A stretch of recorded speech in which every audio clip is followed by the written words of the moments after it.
Hey, I'm Becca with the Happy Ever Crafter, and this is the third video in a 3-part series on pricing your work.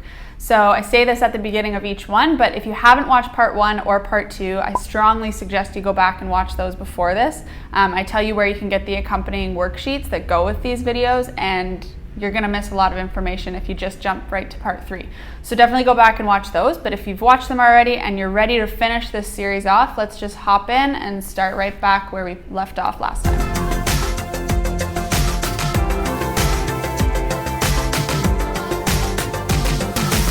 So for signage stuff, I get this question a lot. If I have a bunch of signs that I rent out, I have one that I offer to rent out sometimes if I need to, but other than that, it's always the client brings it to me. I don't want a garage full of mirrors and pieces of wood and stuff. So generally the client will bring it to me and I don't deal with any of that. And if I do rent out my one mirror, I usually, it depends how long the person wants to keep it for. If they're going to Mexico with it, it's different than if they have it for one night. But usually it's not very much. It's like, I don't know, 20 bucks, 25 bucks for a couple days. Like, it's not a big deal. You just want to make sure that you don't promise it to someone else. And that's why I don't deal with rentals, because then it's a whole other piece it's a whole other business. It's a whole other party business. A lot of times like wedding planners will have a supply of those types of things. And if you are aligned with different wedding planners, you know, you could kind of piggyback on their available materials. Yeah. Okay, this is a good one. Oh, we're at the bottom. Okay. What mechanisms do you use to get paid? Check, Square, PayPal, etc. How did you set it up? Okay.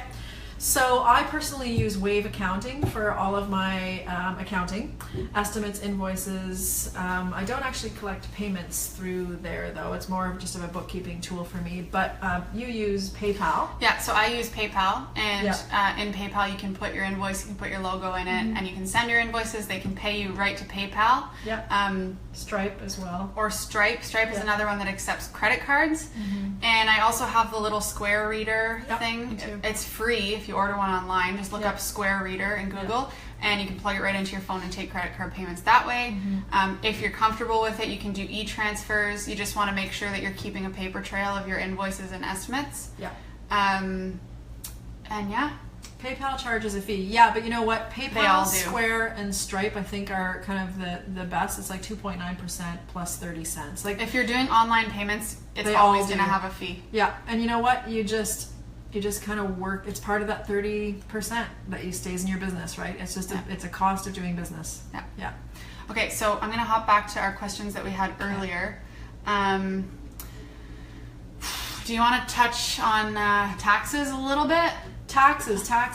So we're in Canada, and if in Canada you are expected to do over $30,000 in sales as a business owner, you must register for an HST number.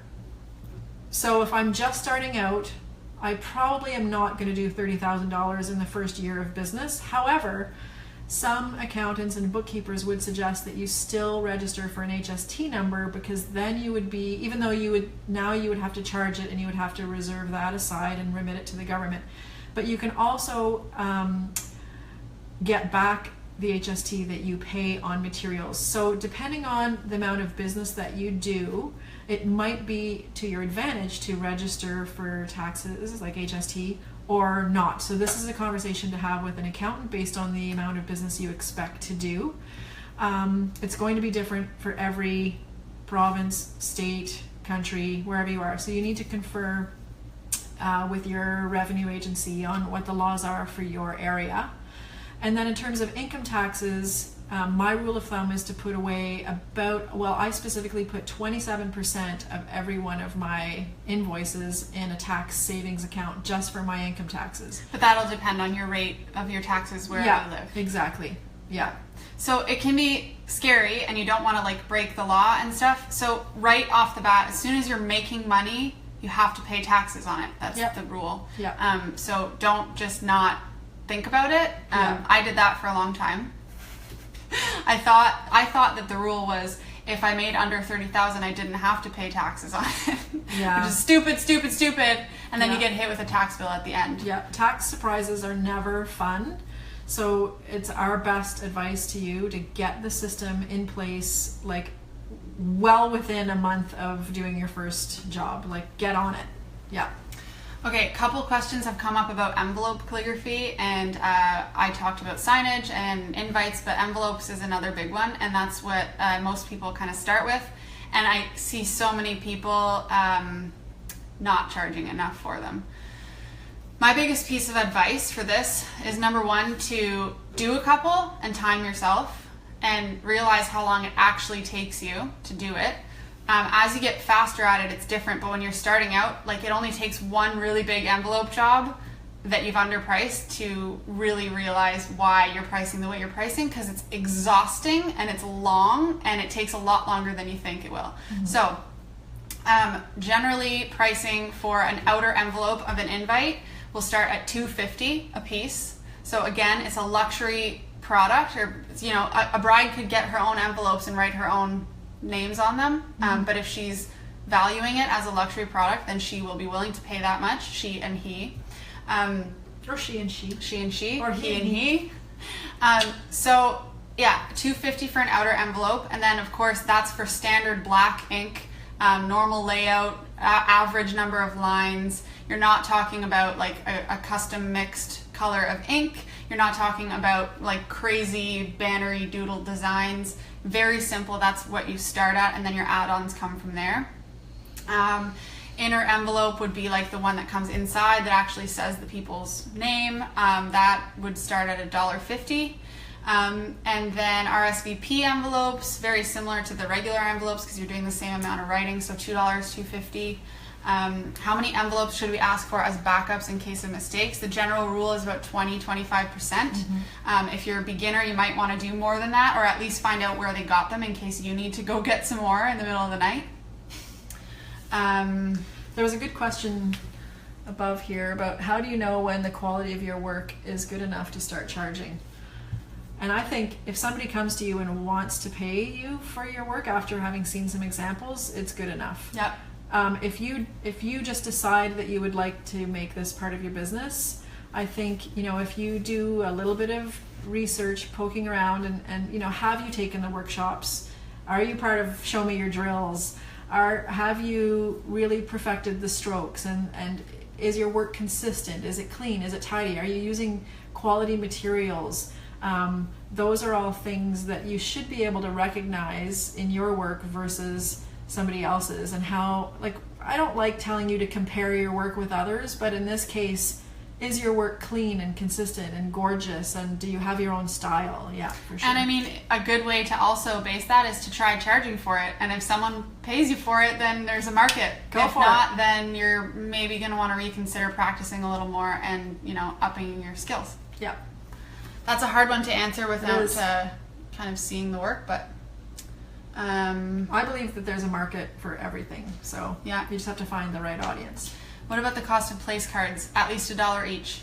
Yep. So, we forgot to mention if the cost is different if you're using a nib and ink versus brush pen. Mm-hmm. Generally, yes.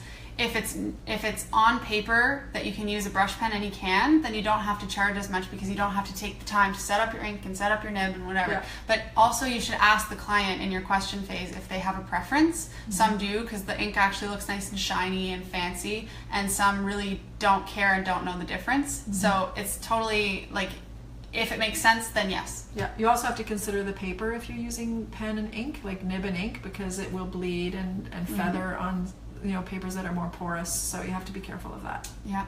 How much is the book? Okay, we'll talk about the book specifics in a minute. We have 11 minutes. Yeah. Lovely. Yeah, someone asked if there are examples of the charts that we have in the book. This is on my laptop. Let's see if we can see it. Oh, it's all a big white blur. There you go. This is the one for wedding stuff. And there's one for each different section. Nice. So yes, there are good charts in here with real numbers. Real numbers. And there's a whole section at the back with photos of our work, blurbs talking about each project and what we actually charged our clients for them. Yeah. Okay, I think there were a couple more questions in here, and then we'll talk about the book. So Gina asked, and this was a good one. So if you put a quote out, if you quote a job for someone, do you touch base later if there's no response, or do you simply presume pricing is an issue and leave it be? The last 3 estimates I sent out, no response at all. I presume I'm out of budget for them, but it could be other factors. Joanne and I talked about this a little bit before we came on. Neither of us touch base now to find out what happened. Generally, yes, it's a budget issue, and they either don't want to tell you that, or they found someone else, or whatever. And because both of us have enough inquiries coming in all the time that our schedule is normally full, there's no need for us to reach out.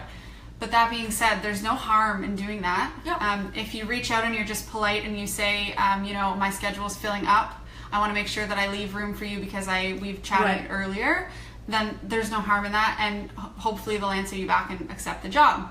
Yeah. I have a point to add to that. When you do an estimate, because you will always do an estimate, my recommendation is that you add like a best before date or an expiry date to your estimate, and I'm typically going to say 14 to 30 days tops. If they try to come back to you after 30 days, then you reserve the right to re-quote that job. You may have increased your rates, you may have changed your service slightly. You don't want somebody coming back to you after a year saying, oh yeah, you sent me a quote a year ago for my wedding and now I'm ready to sign up. Well, my rates have gone up 30%, so that quote's no longer valid. And then you can almost guarantee that they're gonna, turn their noses up at that and walk away. So rule of thumb, get an expiration date on your estimates and follow up if it's important to you. Okay, someone asked, is the envelope place card price over and above the hourly fee or in place? It's in place of it. Yeah. So the way that those prices are worked out, though, is based on how many you think you can do in an hour. Yeah. So realistically, you should be able to do about 20, 30 place cards in an hour, so they're $1 each. Yeah. The hourly amount is always in the back of your head, and it should align with what you're doing in place of that, if that makes sense. So we go more into that, we get more into that in the book. Oh my God. Yeah, I know. How do you say no to potential clients and not lose his or her business in the future if you're up to your neck in projects? I have a responder on my computer that's for if I'm full. So I'll say, unfortunately, I'm currently full right now. And the best thing is I can refer them to the people who I'm community over competition with. So if their job is a rush and they can't come back to me in a couple months, then I pass it off to someone I know and trust and know that their pricing is in line with mine and they're not going to undercut me. Right. And they'll appreciate you handing over the business. Exactly. Yeah. Yeah. And okay, last thing, let's cover the family and friends thing because so many people asked about it. Yeah. Okay. Don't do it. Okay, no. So, family and friends should, by law, be the people who support you the most and want to throw money at you to see you do well. Look at everyone saying we should charge what it's worth and follow our own advice. Yeah, yes, I know. Okay, listen, we will. But we will after the first 24 hours. But you guys get it for 12. You guys get it for 12. Okay, back to the family and friends thing. Family and friends. Yes. However, our family and friends always want a break. There are businesses out there who offer family and friends pricing. Car companies advertise it all the time. Mortgages, banks advertise friends and family pricing, employee pricing. Everybody wants a deal because they know you. Hey, Becca. Hey, I know you. I'm your buddy. Can you hand me... Can you do all the lettering for my wedding for free? Yeah, for free? No. Nope. Okay, but what we talk about in the book, and we get into big detail on this in the video, is full price or free. Yeah. So if you want to offer a discount, that's your prerogative, but you need to figure out where you're going to draw the line with that discount. If your family gets it, then why doesn't your aunt get it? And why doesn't your aunt's best friend or your best friend's brother or whatever? So you need to know what your line is. My rule and Joanne's rule and the rule that we've learned is full price or free. Yeah. So you either do it full price, no discount, or you do it for free. Sean McCabe. Yeah, Sean talks about this. Yeah. You do it for free, and you make sure that the person you're doing it for free knows how much it was worth. Yeah, always. So if you discount the person is only going to value your work at that discounted price. So if your work's worth $300 and you're only charging them $100, they're not going to be like, oh my God, thank you for doing this $300 job for me for $100. They're going to say, oh, thanks for doing that job. It's only worth $100. Cool. Yeah. Whereas if you do it for free, if they ever come back, they're going to want that discount again, right? Brenda's asking, is it okay to offer them as a gift? Yes, absolutely. Yes. But you know what? Let them, if they come to you and ask you to do it, tell them what it's worth, right? Like, so prime example, I recently had a friend, one of my very closest friends in college. She got married and she approached me to do the lettering and calligraphy for her wedding, so her seating chart and a couple other signs. And she was amazing and didn't ask me for a deal. I told her my exact pricing, I gave her the quote, she agreed to it, and then I did the work, and when she came to pick it up, I said, don't worry about it, it's your wedding gift. Like, there's a difference between doing that, and at that point, she values my work because she knows how much it was worth, and I gave it to her as a gift, and that felt good to me. It's totally fine to do free stuff, but it has to feel good to you. You don't want someone to come and ask you for a discount, and like, you don't really have time to do it, and you resent the whole thing, and you don't want to do, like, if you're resenting it, don't do it. Don't do it. Yeah. If somebody really can't afford your full price, and you don't feel good enough about the project to do it for free, then let them back away and find an artist who better matches their budget requirements. So my general rule of thumb is, like, I ask myself, do I care about this person enough to do it for free? Is it my mom? Is it one of my very, very best friends? Am I happy doing this? I wouldn't have to do your lettering. Okay. And if not, then I politely give them my full quote. And in the book, we talk about some different ways to let people down easy. If a friend who you're not doing it for free for asks you, can you do the lettering for my wedding? You can say, sure, send me an email and I'll send you over my price list. Yep. And it doesn't have to be rude. It doesn't have to get awkward. No. You just have to be confident about saying it, and don't, flip-flop over whether or not you're going to do it for a discount. Yep. Stand tall. Been there too many times. Why would you put aside paying work to do something for next to nothing? Like, that's time that you could be spending doing work for people who want to pay you full fare. Yeah. So are you feeling better about your pricing? You're probably feeling a little better, but there's probably still a lot of stuff that you have questions about, which is totally normal. So we could definitely not cover everything about pricing in this 3-part series. And that's why Joanne and I wrote the Panic-Free Pricing ebook.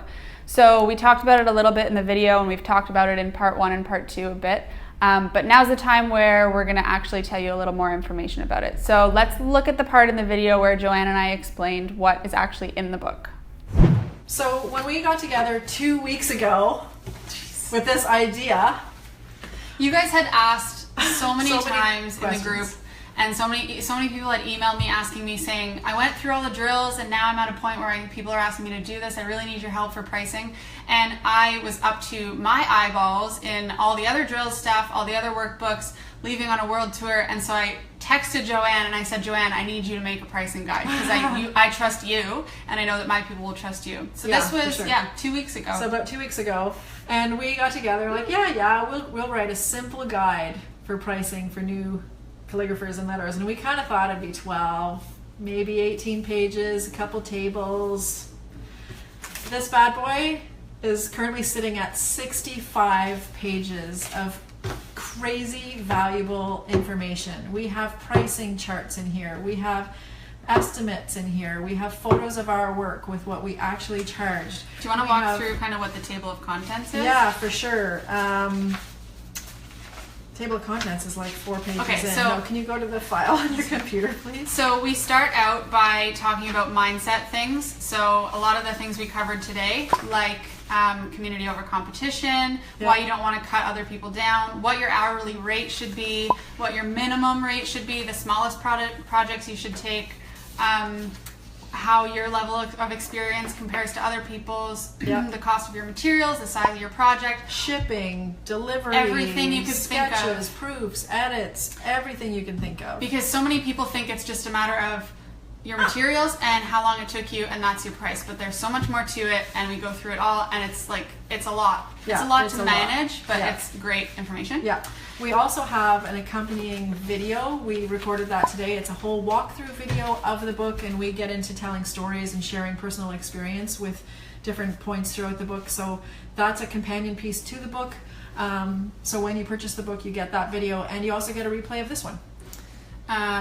We talk about fuzzy stuff, so working for exposure, working for free, trading your services, working for your friends and family, and some red flags that you should look out for when you're working with clients. We talk, and then we go into actual numbers. So we have a section on gift items, which is like Etsy stuff. Then we have a section on wedding and event items, which is seating charts, invites, all that stuff we talked about. And then there's a section on commercial work. And within each of those sections, you have a cheat sheet for price guides, you have explanations of how to do your pricing, and you have questions that you should be asking your clients when you're starting a job like that. So that right there is the part that most of you are looking for, and it's packed full of stuff. Yep. Then after that, we have resources, a ton of other resources that are super valuable to go to, a couple of which we've mentioned here. And then we have pictures of, we have Joanne's estimate, invoice, and contract that you can reference. Then we have pictures of my work and Joanne's work and how much we charge for everything in there. So like, here, let's see if I can show you. We've got There you go. all this work and how much each of those things cost the client. And then at the end, we have a huge section of frequently asked questions that are a lot of the ones we talked about today, and us elaborating on them. Yeah. So that's a lot more than we thought we were going to put into a book. But you know what? It's going to be so valuable. And okay, let's talk about the price. Let's talk about pricing, shall we? And now, like Joanne said, let's talk about the actual price of the book. So if you watched all the way to the end of video 1 or 2, you know that there's a coupon code on your worksheets. If you didn't see that part, if you just go to the bottom of your worksheet, there's a little coupon code. Just looks like a random word sitting there, but actually it's going to give you a discount. So the book is normally $39, and that's Canadian. So if you're in the US, you actually get it a little bit cheaper. But if you use that coupon code, you'll get it for $19. So $20 off with that coupon code. And if you're interested in it, you can just go to panicfreepricing.com and scroll down to where you see the actual ebook for sale. And when you go through the process, you can just put that coupon code right in and get $20 off. If you have any questions about it, or you wonder if there's anything that's covered or if it's relevant to you in your specific scenario, feel free to send Joanne or I an email or leave a comment on this video and we'll get back to you about it. But regardless of whether or not you actually buy the workbook, we really hope that these videos by themselves helped you a lot. So hopefully they did, and hopefully you got some good information out of it. And if you have any questions or you want a little more clarification on anything we talked about, just leave a comment below and we'll get back to you. Talk to you later.